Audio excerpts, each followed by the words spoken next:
Ani, Bonjour, Kwe, Tanzi, Scano, hi, it's Catherine and Brian from Moonstarlodge in South Central Ontario, Georgian Bay area with your Indigenous perspective on all things cartomancy, as I usually say, but especially for the week of December 16th to the 22nd. Wow, this is like nuts. It's just nuts. There's so much happening in the cosmos right now and in the world. The decks I'm using reflect solstice. The beginning of this reading, which is the 16th, actually loads on the 15th, which is the full moon of Becomes Her Vision. So we're still dealing with this complete creation and absorption of all the things that we have become through the previous 12 moon cycles. We're preparing for our solstice as the longest night and the connection with the star people, which are ancestors, and the new year, because that's in Indigenous tradition, the new year. So there's lots of things happening, and so not everybody gets to the end of the video before they tune out, I'm preparing a rituals and tarot class for the first couple of weeks of January. It's going to be online, and I'm deciding whether it's 1 or 2 afternoons. The idea here is to help people to understand how to ritualize each month or each moon cycle, whichever they choose, and how to deal with cards of the year, cards of the day, setting up altar space, all the things we can incorporate energetically, and to give some handouts. The PDFs are part of the class. I'm limiting it to 20 people, and more information will be made known, but it's a first come, first serve, and it's the kind of thing that I won't be repeating through the year till we get to the end of 2025. That being said, with all the important background things, let's get to these decks. So the first deck, the deck that's going to be used as the principal tarot for both this reading and the week of the 23rd to the 29th, is the Cosmic Seed Tarot. It's by Lilanya Simone. This was a Kickstarter and I never got in on it, but I'm so glad it's gone mass market because it's one of the most beautiful decks I own. So it's going to be the principal tarot. We have the Journey of a Lonely Soul Oracle. I can't see right off the top of my head who it's by. It's by Charles Harrington. Okay, and I've not used that on camera before. We have Seasons of the Witch Yule Oracle. That's an 8-deck series, and the last one comes out soon. I think it's available in February. The Cosmic Magic Oracle, which is purely astrological, but it seems to be favoring the cosmic theme of stars and celestial things. The Marigold Tarot, because, you know, ancestors have things to say. Shaman's Dream. Of all the shamanic decks, the Grand Poobah doused out this one. The Inner Child Oracle. I wasn't expecting them to ask for this. It's by Amanda Lynn Aisling.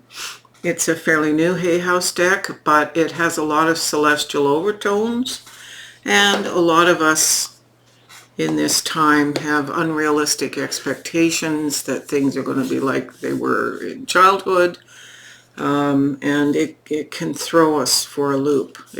speaks to unresolved childhood issues around the holidays. A Christmas Tarot, it's the ghosts of past, present, and future. It's a majors only deck. And this one by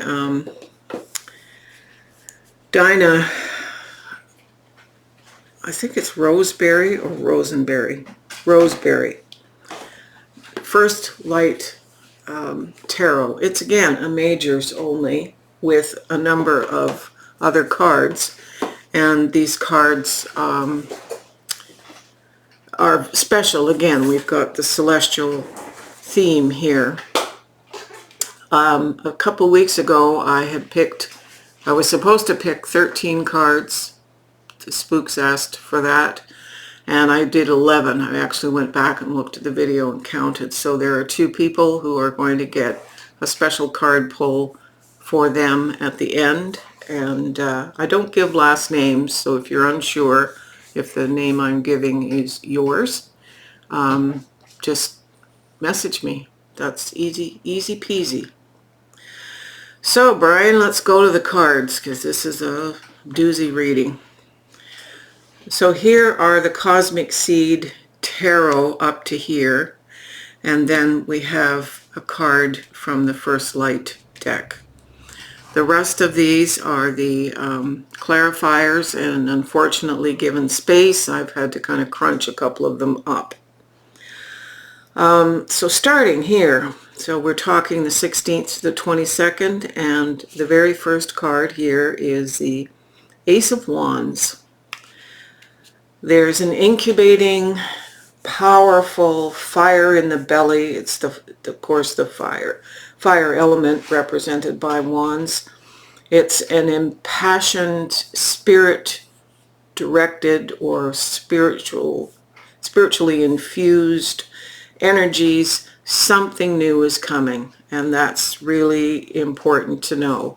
A new direction, new beginning, and of course this covers solstice. So know that for the vast majority of it, the way the energies ebb and flow with the moon cycles and the seasonal cycles, this is meant for all of us. It is a collective reading, as it always is. It's clarified here by stars in the sky, and it's limitless possibility. That gives me the sympathetic nervous system chills, which puts me aware of the presence of spirit as I read this. So of course this is telling us that we have a clean slate, absolutely all kinds of things coming for us. It's up to us to raise our vibrations, to be able to see the synchronicities, see the opportunities, and also it's not just a receiving of them. We have to speak and we have to manifest. So we send our thoughts and prayers out to the universe in this time of transition between cycles. It's interesting that Becomes Her Vision overlaps solstice by a whole quarter moon phase. So just think of the power and the energy of that.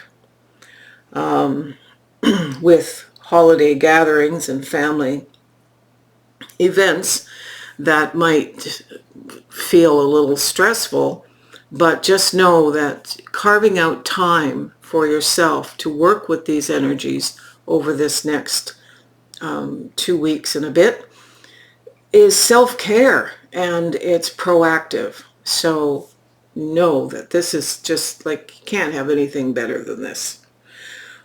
The next card here is the Seven of Wands. So know that we will be in a position, we may get poked at a little bit about our dreams and aspirations, but always we are in the higher position. We are the one who knows what we need to do, and just remember that sometimes words from family or friends might be well-meaning, but they tend to reflect old patterns, particularly at times like Christmas, Hanukkah, the holidays, New Year's. It's this card is saying we have the higher ground here. It's clarified by the ancestor card called the Ten of Cups. It's interesting because the ancestors are saying they're bringing us everything we could possibly want, all the happiness. This is the card of water, it's emotions, it's the sense of blessings and acknowledging the gratitudes. They're asking us to focus on that and not on the perhaps unkind words or pokes from people over this season. Ignore that and remind yourself, as I will remind myself, that this comes from their woundedness or their old patterns and expectations. The ancestors want the best for us, and you'll see how this plays out in a few minutes. The third card is the Nurturer of Swords, so that's the Queen of Swords. She is quite differently depicted here than usual, but the Nurturer is amazing here. Just let me double check something. I want to make sure that I'm giving you the right perspective on this. Yeah, that's definitely the Queen. So this is the clarity, and it's the clarity we need about what's real now, not what others might throw at us and poke at us with. So the Queen is saying focus on what's coming, focus on this incubating thing. The clarifier for the Queen is the Strength card, and this is from the Ghosts of Christmas Past.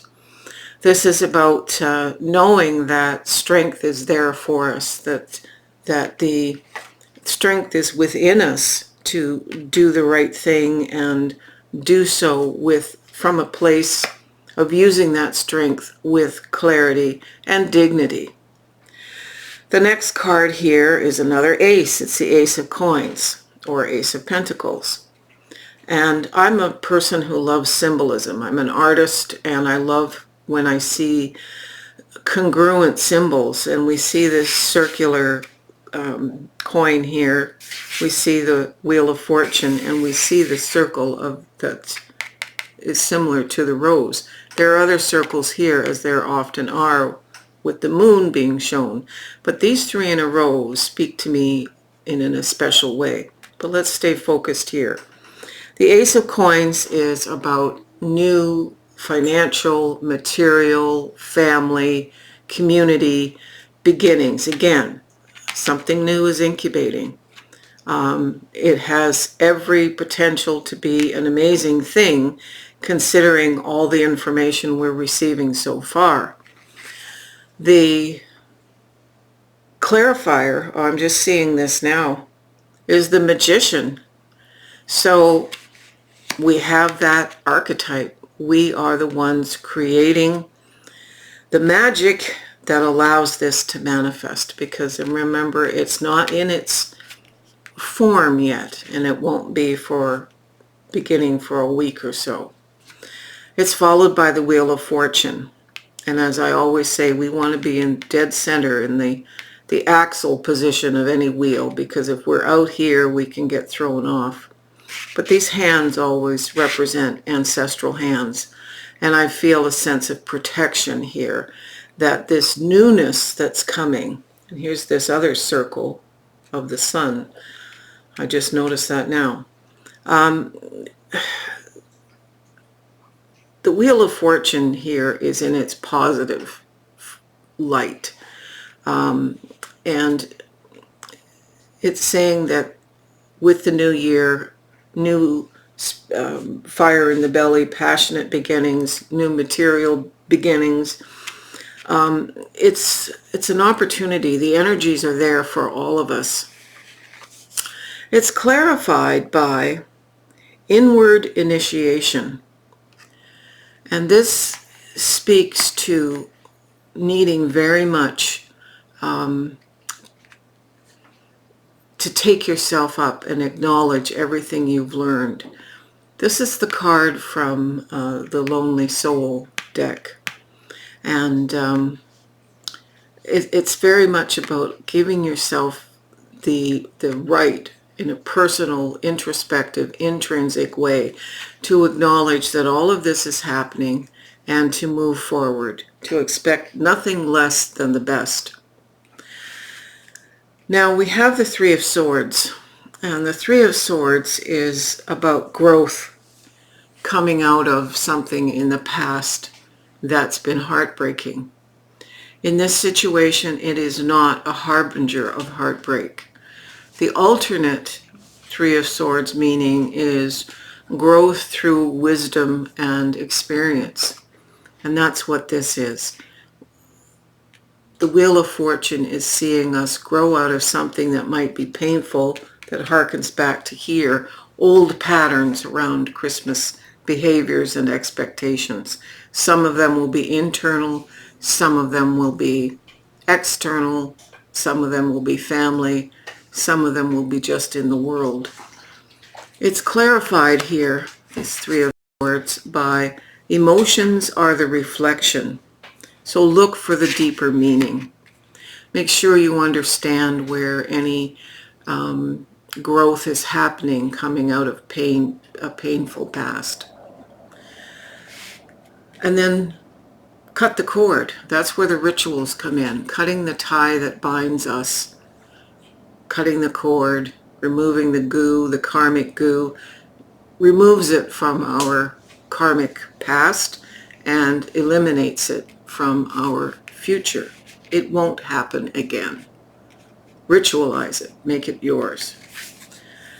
The next card is the Ten of Coins. Well, that's interesting because that's exactly what we got here from the ancestors. So I pulled the tarot first, and then I pulled these first light, and then I pulled all the clarifiers, and I finally pulled the astrological cards. So this Ten of Cups came before this one. This just validates that, you know, the world is our oyster. The Ten of Cups is about emotional joy within family and community. And it's interesting because after becomes her vision, we move into talks with relations. And that new moon is, I believe, the 28th of December. We are supposed to be telling stories, to be sharing the winter when we can't be outside doing our separate things. We are supposed to be pulling together and reminiscing in a good way about things. It says here, what words so tender can be spoken so bravely unless they are true from the truest of words. So this is preparing us for this movement forward into the next moon cycle out of the time of becomes her vision. So the gathering, the family, and here's the family represented again. Family in the greatest sense of what that means. Our own chosen families, our extended communities, those with whom we would gather at this time. Now, the Dinah Roseberry one is the question we need to ask ourselves. Spirit asked me to pull in that. So what kind of a reflection can we do? And the prompt is to think about the recent past and to bring about the concept of power. Does something from the recent past give us power to move forward? So it's an understanding of reality, and that's very much a power place to be in. So look into your own individual recent past and see where that knowledge gives you power for moving forward. Going to the astrological cards, I wanted really to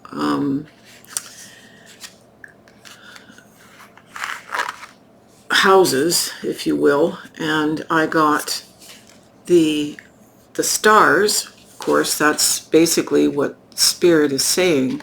is the theme of this reading. The stars, from the stars we were born, to the stars we shall return.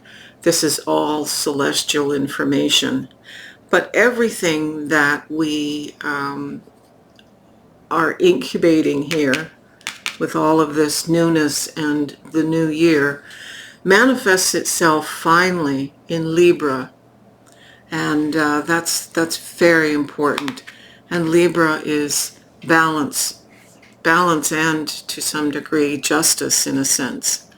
So everything we're doing comes to us at the end of autumn equinox and into October, just before the time of the spirits and the veil.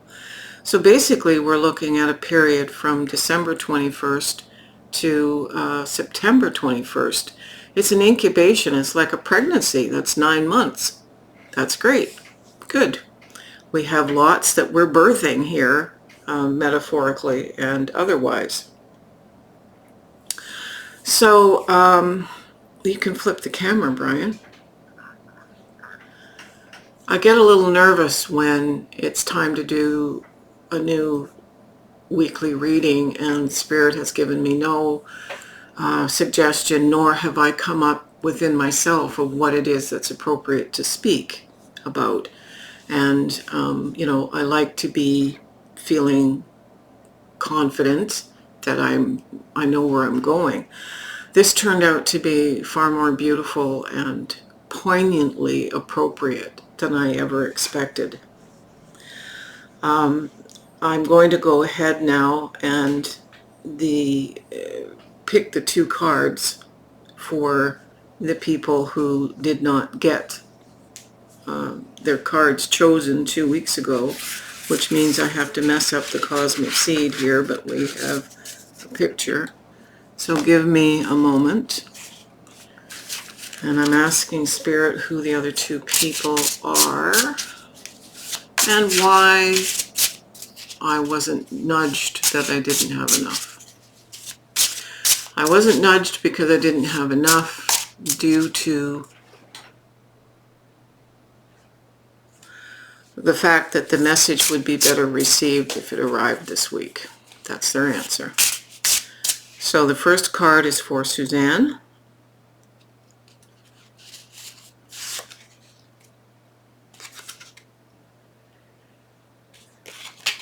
Suzanne, your card is the Nurturer or the Queen of Wands.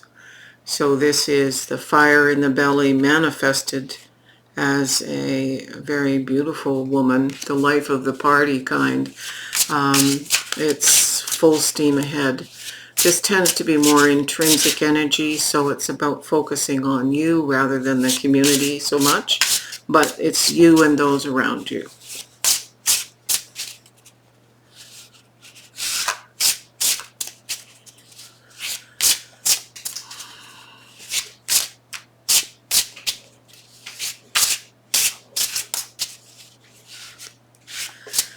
And I have a card for Pam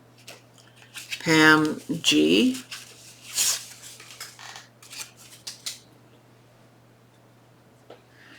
The 6 of Wands, Pam. What a beautiful face there. She's enjoying the community accolades and the victory of starting out at the Ace of Wands, picking a journey, making it happen, getting through all the pokes, and it's beautiful. So this is success and community acknowledgement. All right, my friends, don't forget to look for the upcoming class that will be online. And if you're interested, if you want to just get on the list, message me. But the information will come out in the next week or so. And we look forward to seeing you next week. From Brian and I, we thank you for all your support, all the coffee, and we say miigwech.